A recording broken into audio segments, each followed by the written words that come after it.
شادی پر آنے کا وعدہ لے کر گھر چلی آئی۔ اسے سمجھ نہیں آ رہی تھی کہ میر کو کیا پریشانی تھی۔ بھلا کوئی ایسی چیز تھی جو اسے پریشان کر پاتی؟ وہ تو پریشانی کے سلوشن نکالنے والا بندہ تھا، کبھی بھی کسی بات کو خود پر سوار نہ کرتا تھا۔ پھر اب نہ جانے ایسا کیا ہوا تھا؟ مگر اسے زیادہ سوچنے کا موقع نہ ملا، کیونکہ اگلے ہفتے اس کی شادی کی تقریبات شروع ہو گئیں۔ وشما مہندی کے روز اس کی طرف رک گئی تھی۔ اپنی نگرانی میں اسے مہندی لگوائی گئی۔ رات دیر تک وہ سب جاگتے رہے۔ اگلی صبح بہت دیر سے جاگے تھے، مگر چونکہ فنکشن رات کا تھا اس لیے کوئی فکر نہ تھی۔ گھر بھر میں مہمانوں کا انبار تھا، ہر طرف آوازیں۔ ایسے میں کزنس کی باتیں ہنس ہنس کر اس کی پسلیاں دیکھ رہی تھیں، اس کی پسلیاں دکھ رہی تھیں۔ بہت دفعہ انسان کو احساس نہیں ہوتا کہ ہنسنا بھی دھیان سے چاہیے۔ بے جا ہنسنا صرف دل کو مردہ ہی نہیں کرتا، بلکہ بعض اوقات مستقبل کی ساری ہنسی بھی چھین لیتا ہے، بالکل ویسے ہی جیسے رزق بھی انسان اپنے حصے کا ہی کھا سکتا ہے، اسی طرح غم اور خوشیاں بھی شاید گنے چنے ہوتے ہیں، اور انسان کس قدر بے خبر ہوتا ہے۔ اس نے بےتابی سے گھڑی دیکھی۔ بارات کو آئے گھنٹہ بھر ہو چکا تھا، مگر ابھی تک نکاح خواں نکاح شروع کیوں نہیں کر رہا تھا؟ وہ برائڈل روم میں وشما، کزنز اور کچھ دیگر فرینڈز اور کلاس فیلوز کے ساتھ بیٹھی تھی۔ سب ہنسی مذاق کر رہی تھی، مگر نہ جانے کیوں اس کے دل کو عجیب سی بے چینی لگی ہوئی تھی۔ یکا یک باہر ایک عجیب سا شور اٹھا، بھاگتے دوڑتے قدموں کی آواز اور پھر دھاڑ کی آواز سے دروازہ کھلا اور ایک دراز دراز قامت شخص اندر آیا، جس کے چہرے پر وحشت اور جس کی آنکھوں میں لالی تھی، اور وہ سیاہ رنگ کا ایک پسٹل لہرا رہا تھا۔ جو جہاں ہے وہیں بیٹھا رہے گا، خبردار کوئی اپنی جگہ سے ہلا تو۔ وہ بلند آواز میں دھاڑا تھا۔ سنیا فقط رنگ کے ساتھ اسے دیکھتی جا رہی تھی۔ یہ سب کیا ہو رہا تھا؟ اسے کچھ سمجھ نہیں آ رہی تھی، اور پھر اس نے نکاح خواں کو اندر آتے دیکھا۔ عجیب سی افراتفری تھی باہر، اور پھر ایک فائر کیا گیا۔ آوازیں، چیخیں اور پھر یکلخت خاموشی چھا گئی۔ اس فائر نے جیسے چابی سے چلتے کھلونوں کو جام کر دیا تھا۔ اگلے ہی لمحے اس سے حبیب کو اندر آتے دیکھا۔ وہ بھی ایک خوفناک پسٹل تھامے ہوئے تھا۔ اس نے آتے ہی نکاح خواں کو دھکا دے کر آگے کیا۔ انتظار کس چیز کا ہے؟ نکاح شروع کروائیے۔ اس کے لہجے میں درشتی اور سختی تھی۔ نکاح خواں اڑے حواسوں کے ساتھ آگے بڑھے اور اس کے ساتھ والی کرسی پر بیٹھ گئے، جو غالباً اسی مقصد کے لیے خالی رکھی گئی تھی۔ کانپتے ہاتھوں سے کے ساتھ وہ اپنے صفحات الٹ پلٹ رہے تھے۔ پھر وہ زیر لب کچھ پڑھنے لگے اور اس سے مخاطب ہوئے۔ ثنیہ بنت مبشر علی، کیا آپ کو سعد میر ولد محمد حسن میر بوضع سکہ رائج الوقت 5 لاکھ روپیہ اپنے نکاح میں قبول ہے؟ قبول ہے؟ وہ پھر سے پوچھ رہے تھے، اور ثنیہ کے ذہن جیسے فریز ہو چکا تھا۔ اس کا ذہن یہ الفاظ سن رہا تھا، مگر سمجھ نہیں رہا تھا۔ وہ پتھرائی ہوئی نظروں سے سامنے کھڑے سعد میر کو دیکھتی جا رہی تھی، مگر وہاں کوئی اور تھا جو اس کی جنگ لڑ سکتا تھا۔ تڑپ کر سامنے آنے والی یہ ہستی وشما کریم کی تھی۔ شٹ اپ، پاگل ہو گئے ہو تم دونوں؟ کیا ہو رہا ہے یہ؟ وہ چلا کر پوچھ رہی تھی۔ میر نے اپنی جگہ سے حرکت نہیں کی، مگر حبیب تیزی سے آگے آیا۔ اس نے گن والا ہاتھ سیدھا کیا اور سرد لہجے میں وارننگ دی۔ تو اس معاملے سے دور رہو وشما، تم یہ ظلم نہیں کر سکتے، یہ دھوکہ نہیں دے سکتے، یہ جرم ہے۔ وہ سرخ رنگت کے ساتھ مزید بلند آواز میں چلائی تھی۔ حبیب کے چہرے پر سرخی ابھری۔ اسے ضبط نہ کیا اور اس نے الٹے ہاتھ کا بھرپور تھپڑ وشما کو مارا۔ وہ لڑکھڑا کر چیختی ہوئی ایک طرف گر گئی۔ آپ کو کس چیز کا انتظار ہے مولوی صاحب؟ نکاح شروع کیجیے، وہ تحکمانہ انداز میں بولا تھا۔ مولوی صاحب ہڑبڑا کر پھر سے سطریں دہرانے لگے۔ وہ اسی طرح ساکت تھی۔ وہ اسے اقرار چاہ رہے تھے۔ پھر حبیب نے مولوی صاحب کو اشارہ کیا کہ وہ اقرار کو چھوڑیں اور سائن کروائیں، مگر وہ حواسوں میں ہوتی تو کچھ کرتی۔ وہ اسی طرح بے جان ٹانگوں کے ساتھ بیٹھی رہی۔ جب اس نے میر کو اپنے ساتھ بیٹھتے دیکھا، اس کے اندر لمحہ بھر کو ہلچل مچی۔ اس نے ثنیہ کا ہاتھ پکڑ کر قلم اسے تھمایا اور بہت آہستگی سے اس کے کان میں سرگوشی کی تھی، سائن کرو ثنیہ۔ اور ثنیہ نے دیکھا اس کی آنکھوں میں ایسی درندگی اور وحشت تھی کہ لمحہ بھر کو بھی وہ اگر دیر کرتی تو لا محالہ میر نہ جانے کیا قدم اٹھاتا۔ اسے جیسے آنے والے وقت کی تباہی دیکھی اور اپنی ذات کی کرچیاں دیکھیں، اور پھر خاموشی سے دستخط کرتی گئی۔ اس کے بعد میر کے سائن کا مرحلہ آیا، اور یوں وہ ثنیہ مبشر سے ثنیہ سعد بن گئی۔ اس نے میر کو اپنی طرف بڑھتے دیکھا، اور اگلے ہی لمحے اس کا سر اتنی شدت سے گھوما کہ وہ چکرا کر گری تھی۔ دوست وہ ہے جو ہر برے وقت میں، ہر آزمائش میں، ہر تکلیف میں آپ کا ساتھ دے، آپ کا بازو بنے، آپ کو سہارا دے۔ دشمن وہ ہے جو آپ کے برے وقت کی تمنا کرے، آپ کی آزمائش پر خوش ہو، آپ کی تکلیف پر شادیانے بجائے۔ مگر ان دونوں کے علاوہ بھی کچھ لوگ ہیں، دوست نما دشمن، بظاہر سچے دوست، ہر دم آپ کا دم بھرنے والے، ہر لحظہ آپ کا حوصلہ بڑھانے والے، مگر در حقیقت آپ کی پیٹھ میں خنجر گھونپنے والے، دل ہی دل میں آپ سے حسد کرنے والے، آپ کو ناکام دیکھنے کے خواہاں، آپ کی پشت پر وار کرنے والے۔ کمرے میں گہرا اندھیرا تھا اور وہ دراز قد وجود الٹا بیڈ پر بکھرا ہوا تھا۔ ہر طرف خاموشی اور تنہائی تھی۔ پھر آہستہ سے دروازہ چرچرایا اور ایک اور شخص اندر آیا۔ اس نے ہاتھ مار کر کمرے کی ساری روشنیاں جلا دیں۔ وہ ہڑبڑا کر سیدھا ہوا، مڑ کر دیکھا تو دانیال تھا۔ دانیال کا چہرہ بے یقینی کی گرد سے اٹا ہوا تھا اور اس بے یقینی کے پیچھے گہرا افسوس تھا۔ دانیال کو رات ہی حبیب نے کال کر کے بلایا تھا۔ وہ اپنی جاب کے سلسلے میں اسلام آباد جا چکا تھا اور اس سارے قصے سے یکسر بے خبر تھا۔ دانیال، سعد نے اسے پکارا۔ سعد، وہ آہستہ سے اس کے سامنے آ بیٹھا اور بغور اس کا جائزہ لینے لگا، اور سعد کو یاد آیا وہ اسے اسکینر کہا کرتے تھے کیونکہ وہ انسان کا اتنا تفصیلی جائزہ لیا کرتا تھا کہ پل بھر میں جیسے تجزیاتی رپورٹ پیش کر دیا کرتا۔ اب بھی اس نے سعد کو دونوں شانوں سے تھاما اور گہرے تعصف میں ڈوب گیا۔ تم نے کیا کر لیا ہے سعد؟ یہ تم نہیں ہو؟ وہ کتنا صحیح کہہ رہا تھا۔ یہ روشن چہرے والا سعد کب تھا؟ یہ تو کوئی ٹوٹا بکھرا انسان تھا جس کا چہرہ وحشت کا ترجمان تھا۔ آنکھیں سرخی میں ڈوبی تھیں اور ان روشن آنکھوں کے پیچھے گہرا کرب تھا اور ان کے نیچے گہرے حلقے تھے۔ اس کا دایاں بازو کونی تک پٹیوں میں جکڑا ہوا تھا اور اس کے ہونٹ خشک تھے۔ میں نے یہ کب چاہا تھا دانیال؟ مجھے تو خود سمجھ میں نہیں آئی کہ یہ مجھے کیا ہو گیا تھا۔ کب میں نے یہ چاہا تھا؟ کب اس کی بربادی کی خواہش کی تھی؟ کب اس کی طلب نے مجھے اتنا بے خود کیا کہ میں صحیح اور غلط کا فرق ہی نہ جان سکا؟ دیکھو نا دانیال، یہ مجھ سے کیا ہو گیا؟ وہ بولتے بولتے تھک گیا۔ اس کی ہونٹ سرخی بھری آنکھوں میں نمی تھی اور اس کے ہونٹ کپ کپا رہے تھے۔ غلط، بالکل غلط کہہ رہے ہو تم۔ کیوں قابو نہ کیا تم نے خود کو؟ کیوں ان سب نے تمہیں اتنا بڑا قدم اٹھانے دیا؟ کیوں تمہارا ساتھ دیا؟ وہ اسے جھنجھوڑ کر کہہ رہا تھا۔ دانیال پلیز، پیچھے سے حبیب کی آواز آئی۔ اسے گردن موڑ کر دیکھا تو حبیب اندر داخل ہو رہا تھا۔ اپنے پیچھے وہ دروازہ بند کرنا نہیں بھولا تھا۔ تمہیں یہاں میں نے اس لیے نہیں بلایا کہ تم ساتھ کو سیلف کنٹرول سکھاؤ۔ اگر تم مدد نہیں کر سکتے تو کنڈیم بھی مت کرو۔ اس کا لہجہ روکھا اور سرد تھا۔ تمہیں کیا ہو گیا ہے حبیب؟ مجھے غلط کیوں سمجھ رہے ہو؟ اسے افسوس ہوا تھا۔ تم دوست ہو، تمہارا کام ہے تم ساتھ دو، نہ کہ صحیح غلط کا سبق پڑھاتے پھرو۔ اس کا انداز مزید دو ٹوک ہوا تھا۔ میں دوست ہوں اسی لیے کہہ رہا ہوں کہ غلط کام میں ساتھ کیوں دوں؟ اس مرتبہ دانیال بھی چٹک کر بولا تھا۔ یہ اس کو دیکھو۔ حبیب نے سعد کا بازو پکڑ کر اس کے سامنے کرتے ہوئے کہا، جو کہ پٹیوں میں جکڑا ہوا تھا۔ یہ مر رہا تھا، اس کے بغیر یہ مر جانا چاہتا تھا۔ اسے اپنا خون دے کر بچایا ہے میں نے، اس لیے اب تم اسے مارنے کی کوشش مت کرو۔ حبیب نے دونوں ہاتھ جوڑ کر ماتھے سے لگا کر کہا تھا۔ دانیال کے چہرے کا رنگ بدلا تھا۔ اب وہ دونوں کچھ دیر خاموش رہے، پھر حبیب اسے دھیمے انداز میں بتانے لگا کہ وہ چاہتے ہیں وہ سنیا کو کنونس کرے، وہ اسے سمجھائے کہ اب مزید واویلے سے کیا حاصل، جو ہونا تھا وہ ہو چکا۔ یہ کام وہ دانیال سے اس لیے کروانا چاہتے تھے کہ سنیا نے اسے اس سارے تماشے کے دوران اپنے گھر میں نہیں دیکھا تھا۔ لازمی بات تھی کہ وہ اسے بے قصور ہی سمجھتی، اسی لیے اس نے خصوصی طور پر دانیال کو اسلام آباد سے بلایا تھا۔ کچھ دیر بعد دانیال حبیب کے ساتھ اس کمرے میں گیا جہاں سنیا تھی اور اس کا چہرہ افسوس اور شرمندگی سے سرخ پڑ گیا تھا۔ چند منٹ بعد وہ واپس آ گیا اور آتے ہی برس پڑا۔ یار تم لوگ انسان ہو کہ جانور؟ حد ہو گئی، کل سے اسے نیند کا انجیکشن دے کر سلایا ہوا، اوپر سے اتنا سامان لدا ہوا اس پر۔ اس کا اشارہ جویلری کی طرف تھا کیونکہ سنیا تب سے اب تک مسلسل اسی طرح دلہن کے لباس میں تھی۔ دانیال کی بات پر تینوں نے ایک دوسرے کو دیکھا۔ یہ کام تمہیں ہی کرنا ہوگا سعد۔ دانیال کا لہجہ مدھم تھا۔ سعد نے قدرے پریشانی سے ہونٹ کاٹے۔ ظاہر ہے گن پوائنٹ پر ہی صحیح، مگر ان کا نکاح ہوا تھا اور وہ اس کا محرم تھا۔ وہ سست قدموں سے اس کے کمرے کی طرف بڑھ گیا۔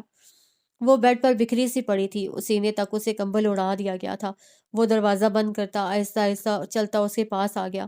بیڈ کے ایک طرف اس کی ضرورت کی چیزوں کا ڈھیر لگا تھا جو اس نے خود خریدا تھا۔ کتنا یقین تھا اسے کہ وہ اپنے اس مشن میں کامیاب ہو جائے گا، جبھی تو اسے سنیا کے آنے سے پہلے ہی سب خرید لیا تھا۔ اس کے سرہانے بیٹھ کر وہ یک ٹک اس کا چہرہ دیکھتا رہا، اس کا معصوم چہرہ، آنسوؤں کے نشانات سے سجا چہرہ۔ اس نے خود کو سنبھالتے ہوئے آہستہ سے ہاتھ بڑھایا اور اس کا ہاتھ تھام لیا۔ اس کا ہاتھ ٹھنڈا تھا، کسی بے جان کی مانند ٹھنڈا۔ اسے عجیب سی تکلیف ہوئی۔ اس نے بے ساختہ اس کا ہاتھ اپنے دونوں ہاتھوں میں تھام کر رگڑا جیسے اس میں زندگی کی حدت پھونکنا چاہتا ہو۔ اس کے ناخن بہت خوبصورت تھے اور ان پر سرخ رنگ کی نیل پینٹ لگی ہوئی تھی۔ وہ اس کے انگلیوں سے رنگز اتارنے لگا، پھر اس کی کلائیوں سے چوڑیاں، اس کے ماتھے سے بندیاں اور جھومر، پھر اس کے کانوں سے جھمکے اور آخر میں ان کی گردن کے نیکلس کی باری آئی۔ ساری جویلری اتار کر اسے سائڈ ٹیبل کے دراز میں ڈال دی اور پھر وائپس نکال کر اس کا چہرہ صاف کرنے لگا۔ اس کا چہرہ اور گردن اچھی طرح صاف کرنے کے بعد اس نے اس کے دوپٹے پر لگی بے شمار سیفٹی پنز کھولنے لگا۔ اس معصوم کے بال بری طرح جکڑے ہوئے تھے، جانے اسے کتنی تکلیف ہوئی ہوگی۔ اس کا دل خون ہوا تھا، یہ سنگھار اس کے نام کا نہیں تھا۔ اسے یہ مانگ زبردستی اپنے نام کی بندیا سے سجائی تھی۔ یہ خوبصورت چہرہ اس کی ملکیت کب تھا؟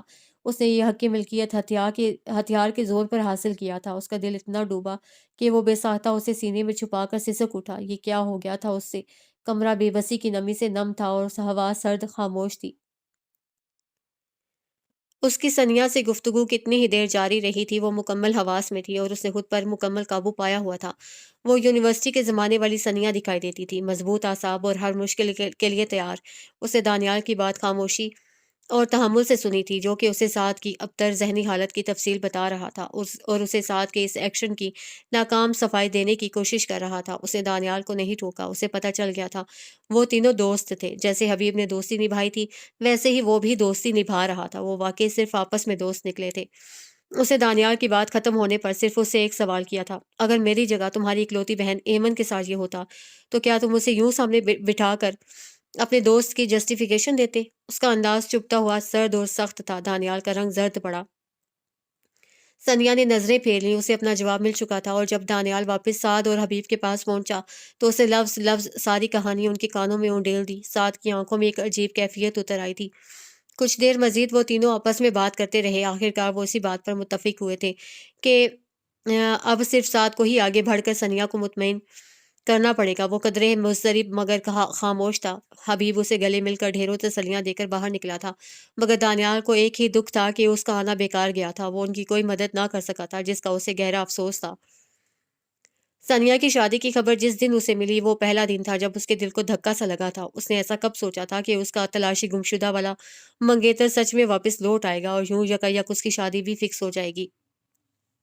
اس رات وہ سو نہ سکا، ساری رات اس کی راکنگ چیئر پر جھولتی رہی۔ اسے وہ ہمیشہ سے پسند کرتا تھا، مگر آج سے پہلے تو وہ اسے یہی لگتا رہا تھا کہ وہ ایک اچھے دوست کی حیثیت سے پسند کرتا تھا، مگر اسے اس دن احساس ہوا تھا کہ وہ دوستی سے آگے جا چکا تھا۔ مگر تبھی اسے سوچا کہ اس کا ضمیر اسے اجازت دے گا کہ وہ ایک ایسی لڑکی کے بارے میں سوچے جو عنقریب کسی اور کی ہونے والی تھی۔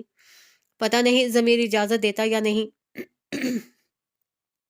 مگر وہ اس کے بارے میں سوچتا رہا اور رات گہری ہوتی گئی، اس کی سوچوں کی طرح عمیق اور گہری۔ وہ سوچتا رہا کیا ممکن تھا وہ اس کی ہو جاتی۔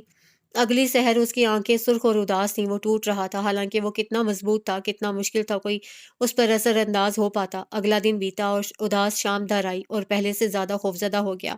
اسے اپنے جذبوں کی شدت اور بے لگامی سے خوف آنے لگا تھا۔ یہ محبت کس قدر ظالم ہوتی ہے! کسی کو اپنے دل میں بسانے سے پہلے کیسے خود کو توڑنا پڑتا ہے، اپنے دل کا دربار ڈھا کر اس ذی نفس کے لیے دوبارہ سجانا پڑتا ہے جیسے اسے کرنا پڑا تھا۔ اگلی شب پھر جاگتے گزری، اس کا چہرہ اترتا گیا، اس کے دل کا دربار ڈھہ گیا، وہ اس کے رنگوں میں نہا گیا، وہ ہار گیا۔ وہ ایک مرد تھا، اور جب ایک مرد ہارتا ہے تو نسلیں ہار جاتی ہیں۔ اسے نہیں ہارنا چاہیے تھا، مگر وہ ہار گیا۔ اور جب یہ احساس اس کے اندر جاگزیں ہو گیا کہ وہ اس کے بغیر نہیں رہ سکتا، تو یہ خوفناک سوال سامنے آ کھڑا ہو گیا تھا کہ اب وہ کیا کر سکتا تھا۔ صرف چند دن بعد ثنیا کی شادی تھی اور اگلے دن اس نے سب کو کارڈ دینے کے لیے بلایا ہوا تھا۔ وہ اس رات بھی جاگتا رہا، اس سے ملنے کی آس خوبصورت سہی، مگر وہ خوفزدہ تھا۔ وہ اس سے اپنی دیوانگی کیوں کر چھپا پائے گا؟ اگلی سحر جب حبیب اسے لینے آیا تو ششدر رہ گیا تھا، وہ اس کی حالت کی وجہ جاننے پر مصر تھا۔ سعد اسے ٹالتا رہا، مگر وہ بھی اس کا دوست تھا۔ جان چھوڑنے والوں میں سے کب تھا؟ رات کو اس کے ساتھ ہی واپس آیا تھا اور سیدھا اس کے کمرے میں گھس گیا، اور بات تقریباً ہاتھا پائی تک جا پہنچی تھی۔ سعد کسی صورت راز اگلنے کو تیار نہ تھا، جبکہ حبیب ہر صورت اگلوانے پر تلا ہوا تھا۔ خوش قسمتی سے سعد کے پیرنٹس گھر پہ نہ تھے، جبھی وہ اس تماشے سے آگاہ نہ ہو سکے۔ اگلی رات حبیب کو اس کا فون رات 12 بجے آیا تھا۔ حبیب جو ابھی لیپ ٹاپ بند کر کے اٹھا تھا، اس کی کال دیکھ کر فوراً پک کر لی۔ سعد، اس نے فون اٹھاتے ہی کہا۔ دوسری طرف اس کی آواز بڑی مدھم اور تکلیف دہ تھی۔ حبیب، تم جاننا چاہتے تھے نا کہ مجھے کیا ہو گیا ہے؟ تمہیں بہت فکر تھی نا میری؟ میں تمہیں بتاؤں مجھے کیا ہوا ہے؟